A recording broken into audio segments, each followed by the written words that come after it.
30 years ago, I walked into a nursing home, and my life changed forever. I was there to visit my grandmother, Alice. She was a very powerful woman who had lost a battle with a stroke that stole her ability to speak. Alice had just 3 forms of communication left.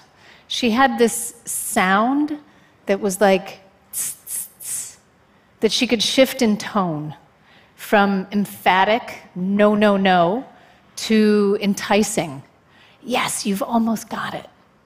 She had an incredibly expressive index finger, which she could shake and point with frustration.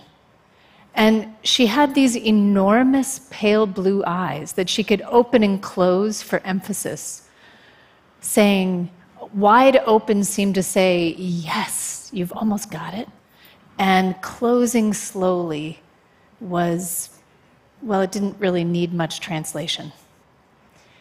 It turns out that Alice had taught me that everyone has a story. Everyone has a story. The challenge for the listener is how to invite it into being and how to really hear it. Now, Alzheimer's and dementia, these are 2 words that when you say them in front of people, you can watch a cloud descend over them. You can imagine me at dinner parties. What do you do? Well, I invite people with Alzheimer's and dementia into expression. Where are you going? Fear and stigma wrap themselves so tightly around an experience that affects 47 million people across the world, and they can live with this diagnosis for between 10 and 15 years. And that number, 47 million, is supposed to triple by 2050. Family and friends can fade away because they don't know how to be in your company, they don't know what to say. And suddenly, when you need other people the most, you can find yourself really painfully alone, unsure of the meaning and the value of your own life. Science is pushing for treatments, dreaming of cures. But loosening that grip of stigma and fear could ease the pain of so many people right now. And luckily, meaningful connection doesn't take a pill. It takes reaching out. It takes listening. And it takes a dose of wonder. That really has become my unending quest, set in motion by Alice, and then later on by really countless elders in nursing homes and day centers and those struggling to stay at home. And it comes down to the question of how. How do you meaningfully connect? I got a big part of that answer from a long-married couple in Milwaukee, Wisconsin, where I'm from, Fran and Jim, whom I met on a rather dreary winter day in their tiny little kitchen in a humble duplex over by Lake Michigan. And when I walked in, Fran and a caregiver and a care manager really greeted me really warmly. And Jim stood staring straight ahead, silent. He was on a long, slow journey into dementia and was now beyond words. I was there as part of a project team. We were doing what we called artistic house calls with a really simple goal of inviting Jim into creative expression and hopefully modeling for Fran and the caregivers how they could meaningfully connect using imagination and wonder. Now, this was going to be no small task because it turns out Jim had not spoken in months. Could he even respond if I invited him into expression? I didn't know. Family members, when they try to connect, most commonly will invoke a shared past. We say things like, "Do you remember that time?" But 9 times out of 10, the pathway for that one answer to travel in the brain is broken, and we're left alone with a loved one in the fog. But there is another way in. I call them beautiful questions. A beautiful question is one that opens a shared path of discovery. With no right or wrong answer, a beautiful question helps us shift away from the expectation of memory into the freedom of imagination, 1,000 possible responses for people with cognitive challenges. Now, back in the kitchen, I did know one thing about Jim. I knew that he liked to walk along Lake Michigan. And when I looked around that kitchen, I saw over by the stove this trunk that was just covered in little pieces of driftwood. And I thought, I'll try a question that he could answer without words. So I tried, Jim, can you show me how water moves? It was silent for a while, but then really slowly, he took a step over to that trunk and he picked up a piece of the driftwood and he held it out. And then very slowly, he began to move his arm, leading with that driftwood.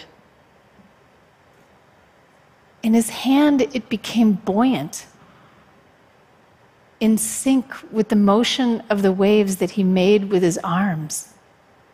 It began this slow journey across calm waters, this gentle rolling to the shore.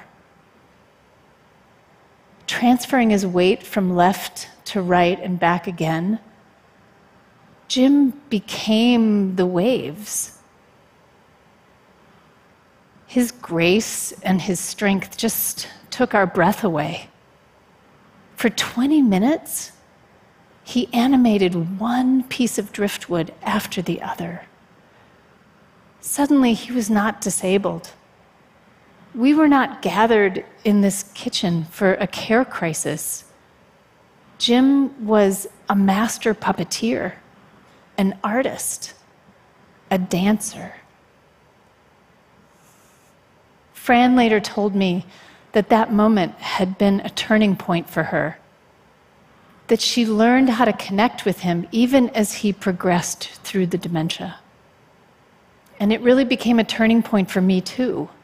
I learned that this creative, open-ended approach could help families shift, expand their understanding of dementia as more than just tragic emptiness and loss, into also meaningful connection and hope and love. Because creative expression in any form is generative. It helps make beauty and meaning and value where there might have been absolutely nothing before. If we can infuse that creativity into care, caregivers can invite a partner into meaning making. And in that moment, care, which is so often associated with loss, can become generative. But so many settings of care offer bingo and balloon toss. Activities are passive and entertainment-oriented. Elders sit and watch and applaud, really just distracted until the next meal. Loved ones trying to keep their partners at home sometimes don't have anything to do, and so they resort to watching television alone, which compounds the symptoms of dementia with what researchers now tell us really are the devastating impacts of social isolation and loneliness. But what if meaning-making could be accessible to elders and their care partners wherever they lived? I've really been totally transformed and captivated by bringing these creative tools to caregivers and watching that spark of joy and connection, discovering that creative play can remind them of why they do what they do. Bringing this creative care to scale could truly shift the field. But could we do it? Could we infuse it into a whole care organization or an entire care system? The first step toward that goal for me was to assemble a giant team of artists and elders and caregivers in one care facility in Milwaukee. Together, over 2 years, we tackled reimagining the story of Homer's Odyssey. We explored themes. We wrote poems. Together, we created a mile-long weaving. We choreographed original dances. We even explored and learned ancient Greek with the help of a classic scholar. Hundreds of creative workshops we embedded into the daily activities calendar and invited the family members to join right along with us, and had caregivers and staff from every single area of care collaborating on programming for the first time. The culminating moment was an original, professionally produced play that blended the professional performers right alongside the elders and the caregivers. And we invited a paying audience to follow us from scene to scene, one in the nursing home, in the assisted living dining room, and finally in the chapel for the final scene, where a chorus of elders, all playing Penelope, lovingly welcomed Odysseus and the audience home. Together, we had dared to make something beautiful, to invite elders, some with dementia, some on hospice, into making meaning over time, to learn and grow as artists. All this in a place where people were dying every day.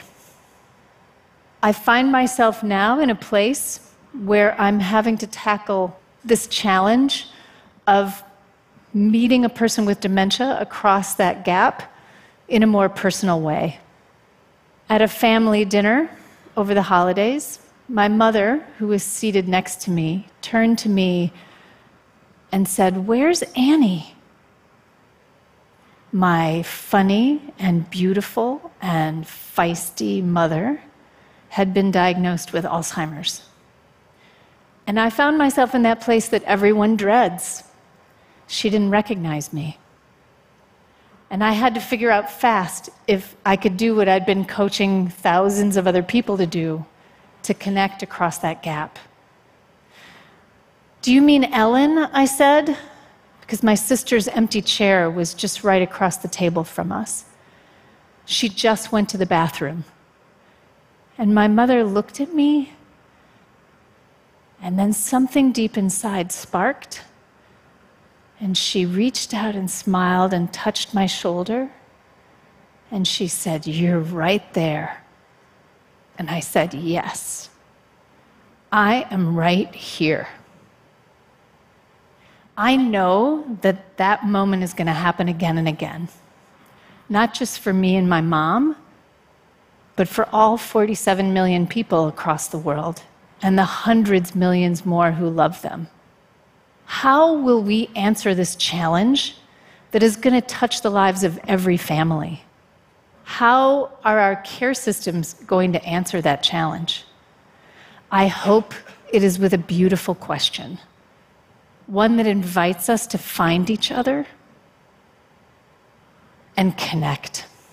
I hope our answer is that we value care, and that care can be generative and beautiful, and that care can put us in touch with the deepest parts of our humanity, our yearning to connect and make meaning together all the way to the end. Thank you.